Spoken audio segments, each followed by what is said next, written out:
चलिए अब आगे बढ़ते हैं। हमारे साथ कंप्लीट सर्कल के मैनेजिंग पार्टनर और सीईओ गुरमीत चड्ढा जुड़े हैं, उनसे बात करेंगे मार्केट को लेकर। गुरमीत जी, गुड आफ्टरनून। क्या किस तरीके से देखें इस मार्केट को इस समय? एक मार्केट आपको एक वार्निंग दे रहा है या ये एक अपॉर्चुनिटी है? किस तरीके से 24,500 पर आपका अप्रोच रहेगा मार्केट को लेकर? Anuj, I think worst case scenario हमारे सामने अब प्ले आउट हो रहा है। जो एक मार्केट का जो वर्स्ट केस था कि 50% टैरिफ लग जाएगा, वो आई थिंक प्ले आउट हो रहा है।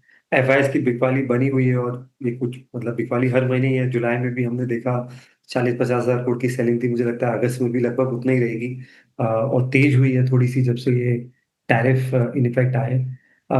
तो अनुज, मुझे लगता है कि देखिए, शॉर्ट टर्म में हमें हमेशा लगा है पिछले हर करेक्शन में कि सब कुछ जो है नेगेटिव लग रहा है और थोड़ा करेज लगता है इस टाइम पे इन्वेस्ट करने का। पर जो इन्वेस्ट करता है उस टाइम पे थोड़ा रिवॉर्डिंग होता है। आई थिंक 3-4 चीजें ट्रैक करनी चाहिए। एक जो एससीओ समिट है, जहाँ पे चाइना के साथ, वहाँ पे क्या डेवलपमेंट होता है, बायलैटरल मीटिंग है। जीएसटी कट्स 3-4 तारीख के आसपास आएंगे। क्या स्लैब बनेंगे, थोड़ी क्लैरिटी आएगी। और थोड़ा सा मुझे ऐसा लगता है, मैं मेरी जियोपॉलिटिकल समझ इतनी नहीं है, शायद एक्सपर्ट्स बेटर बता पाएंगे, मुझे लगता है थोड़ा सा टोन जरूर सॉफ्टन हुआ है पिछले कुछ समय में। और धीरे धीरे मुझे लगता है वापस जब एंगेजमेंट होगा, ये लंबे समय तक 50% टैरिफ नहीं रहेगा। कितना अवधि तक रहेगा वो देखने वाली बात है। और बाजार को अनसर्टेनिटी पसंद नहीं है, इसलिए शायद हमें ये रिएक्शन देखने को मिल रही है। ओके, गुरमीत जी, गुड आफ्टरनून।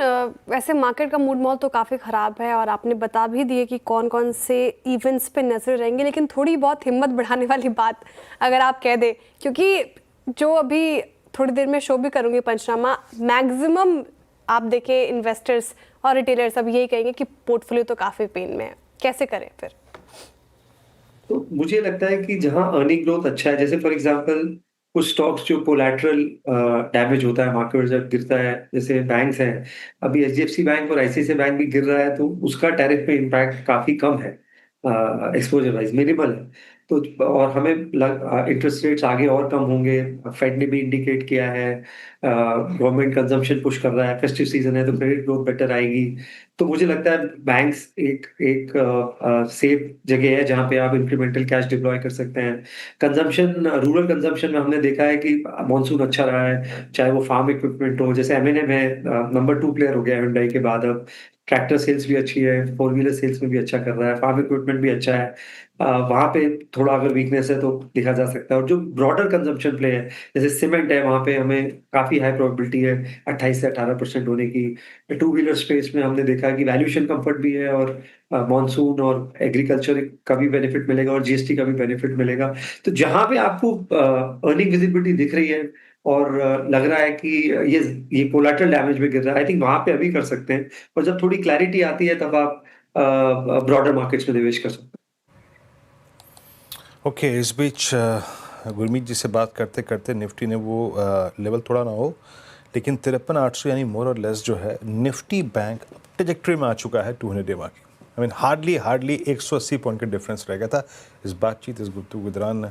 गुरमीत जी, ये बैंकों को टारगेट तो वाकई कर रहे हैं FIIs. I mean the way HDFC bank is collapsing, definitely अगर आप देखें वो सेलिंग टारगेट कर रही है, बट यहाँ बाइंग सपोर्ट कोई नहीं है, मतलब कोई स्टेबिलिटी नहीं है।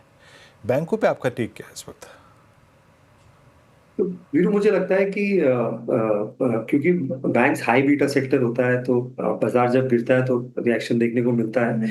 हमने पीछे भी देखा था जब एफआईआईज की बिकवाली हुई थी, जब जनवरी फरवरी में जब बाजार ने लो लगाया था 22,000 के नीचे, बैंक निफ्टी मेरे ख्याल 46-47 हज़ार आ गए। फिर आरबीआई ने स्टांस चेंज किया, रेट कट शुरू हुए, सीआरआर कट हुआ, लिक्विडिटी इन्फ्यूजन हुआ, तो हमने देखा काफी शार्प रिकवरी आई। तो जब भी मार्केट में रिबाउंड आएगा तो आई थिंक, क्योंकि बैंक हाई बीटा है, इकोनॉमी फेसिंग है, कंजम्पशन का इम्पैक्ट देखने को मिलेगा। मुझे लगता है अच्छा करेंगे। थोड़ा सा मुझे लगता है डोमेस्टिक सप्लाई भी एक थोड़ा इशू रहा है। प्रमोटर का स्टेक सेल रहा हो, क्यूआईपीज रहे हो, और ऑल्टरनेट सोर्सेज ऑफ फंडिंग जब बढ़ता है तो कहीं ना कहीं क्रेडिट पे भी थोड़ा सा फर्क पड़ता है। बट मैं काफी कंस्ट्रक्टिव और अब कल आरबीएल बैंक का बोर्ड मीटिंग है, वो क्यूआईपी की बात कर रहे हैं, फंड रेज की बात कर रहे हैं। पीछे बैंक्स ने फंड रेज किया है, एसबीआई ने डेट का बॉन्ड इश्यूएंस किया है। तो मुझे लगता है कि ये स्ट्रेंथ है पॉकेट, और यहाँ पे अर्निंग विजिबिलिटी अच्छी लगती है। मुझे लगता है कई सारे बैंक हैं तो 1.5-2% आरओए के साथ 15-20% अर्निंग ग्रोथ दे सकते हैं। तो वहां पे हमने उसके कुछ अच्छी एनबीएफसीज में भी अब सबका रेटिंग अपग्रेड हुआ है। रेटिंग अपग्रेड को हम भूल ही गए हैं, क्योंकि ये टैरिफ को लेके इतना नेगेटिव न्यूज़ है। उसका इम्पैक्ट कॉस्ट ऑफ फंड्स पे सीधा आता है। तो अगर 10 ईयर जीसेक थोड़ा सॉफ्ट होना शुरू होता है, जैसे आज 5 पैसा गिरा है बढ़ने के बाद, ओवरऑल कॉस्ट ऑफ फंड्स वापस से नीचे आना शुरू होता है, जीएसटी कट्स होते हैं, तो कुछ अच्छी एनबीएफसीज भी अच्छा करेंगी, गोल्ड बेस्ड एनबीएफसीज भी, और बजाज, चोला, श्रीराम जैसी अच्छी एनबीएफसीज भी। ओके, मार्केट डीलों पर गुरमीत जी, न्यू एज स्टॉक्स को लेकर क्या भी होगा आपका? काफ़ी अच्छी बाइंग देखी हमने इटर्नल में, नायका में, पेटीएम में तो मैसिव री रेटिंग हुई। यहाँ पर क्या पसंदीदा स्टॉक्स होंगे आपके? अनुज, थोड़ा सा पॉकेट ऑफ स्ट्रेंथ रहा है platform business, new age business कुछ समय से इस पिक वाली में, चाहे वो इटर्नल हो, नायका हो, पेटीएम में हमने देखा जब एंड ग्रुप का स्टेक उन्होंने बेचा 3.5%, उसके बाद वहां भी करीबन मूवमेंट आई 15-20% की, नतीजे अच्छे थे और गाइडेंस अच्छा था। तो हमें हमें पसंद है अनुज, इटर्नल है हमारे पोर्टफोलियो में, पॉलिसी बाजार है, पेटीएम है, नायका हम इवैल्यूएट कर रहे हैं। अगर जीएसटी कट्स आते हैं और जो बीपीसी और फैशन सेगमेंट है वो कैसे ग्रो कर रहा है, उन्होंने हाइब्रिड मॉडल पे फोकस किया है, तो उस पे निगाह रहेगी। मैं जियो फाइनेंस को भी मैं न्यू एज मानता हूँ। बहुत सारे बिजनेस इंक्यूबेट हुए हैं और कॉस्ट ऑफ फंड्स काफी कम है, और जियो फाइनेंस में बहुत एग्रेसिव है। कुछ कुछ पार्ट ऑफ जैसे लैस में, लोन अगेंस्ट प्रॉपर्टी में काफी एग्रेसिव है, जो कि सिक्योर्ड पोर्टफोलियोज हैं जहाँ पे क्रेडिट कॉस्ट का बढ़ने का खतरा कम होता है। तो यहाँ पे भी हमारी निगाह रहेगी। ये है हमारे हमारे न्यू एज पोर्टफोलियोज। ओके, क्योंकि जियो फाइनेंशियल का जिक्र हुआ है तो एक स्टैंडर्ड डिस्क्लेमर हमारी तरफ से, जियो फाइनेंशियल हमारी पेरेंट कंपनी से एसोसिएटेड है, तो कोई भी खरीद फरोख्त करनी हो आपको तो अपने पर्सनल एडवाइजर के सलाह के साथ ही करें। गुरमीत जी, 2 थीम्स काफ़ी चले मार्केट में पिछले कुछ महीने में, that is capital market stocks, इसके अलावा आप देखें डिफेंस स्पेस। अब इन दोनों स्पेसिस में भयंकर बिकवाली हमें देखने को मिल रही है। यहाँ पे कैसे अप्रोच की जाए, थोड़ा दूरी बना लिया जाए, या फिर अभी भी आप देख रहे हैं कि स्टीम बाकी है यहाँ पर?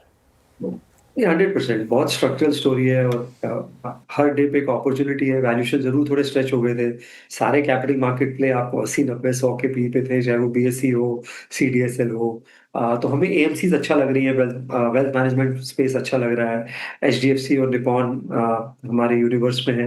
वेल्थ मैनेजमेंट में हम कुछ कंपनीज इवैल्यूएट कर रहे हैं। सीडीएसएल हम, मुझे लगता है अच्छे लेवल्स पे है यहाँ से।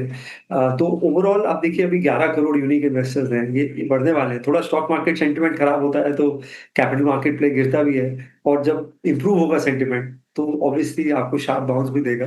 तो मुझे लगता है कि अच्छा मौका है यहाँ पे इनमें इनमें ऐड करने का। हमने सीडीएसएल में भी थोड़ा और वेटेज इस गिरावट में पोर्टफोलियो में बढ़ाया।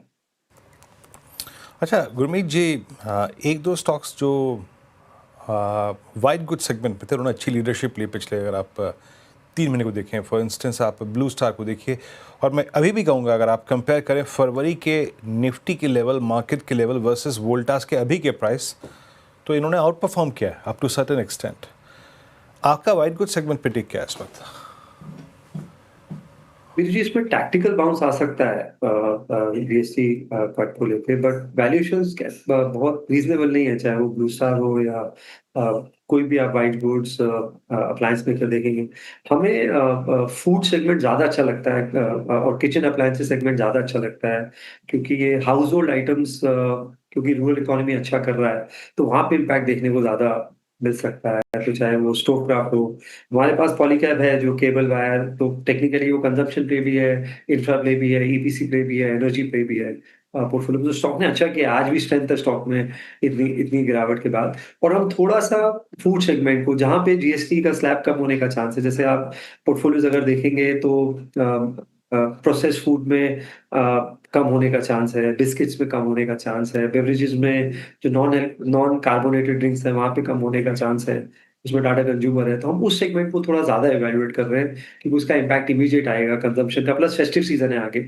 और हम टू व्हीलर्स पे और फोर व्हीलर्स पे, जैसे मैंने एमएनएम की चर्चा की, टीवीएस की चर्चा की, एंसिलरीज है, उनो मिंडा ने भी आज नया हाई बनाया।